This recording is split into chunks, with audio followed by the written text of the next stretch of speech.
Так, биздин убактыбыз бул жерде бүтүп калды окшойт. 1 саатка деп отуруп койду окшойт. Антип мынтип сөзүп видео тартып атышат. Аябай сонун кыса сонун жер экен. Аркасы сонун. Өзгөчө аябай жакшы көрүнөт экен. Аябай козгорлот экен. Келип, тамак аш алып келип, китеп окуп мисалы. Отурганга аябай жакшы жер экен. Сонун жер, эсте кала турган жер болду.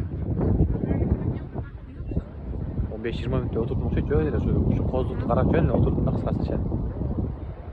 Кыскасы жүрөктө кала турган, эсте кала турган жайлардын бири болду.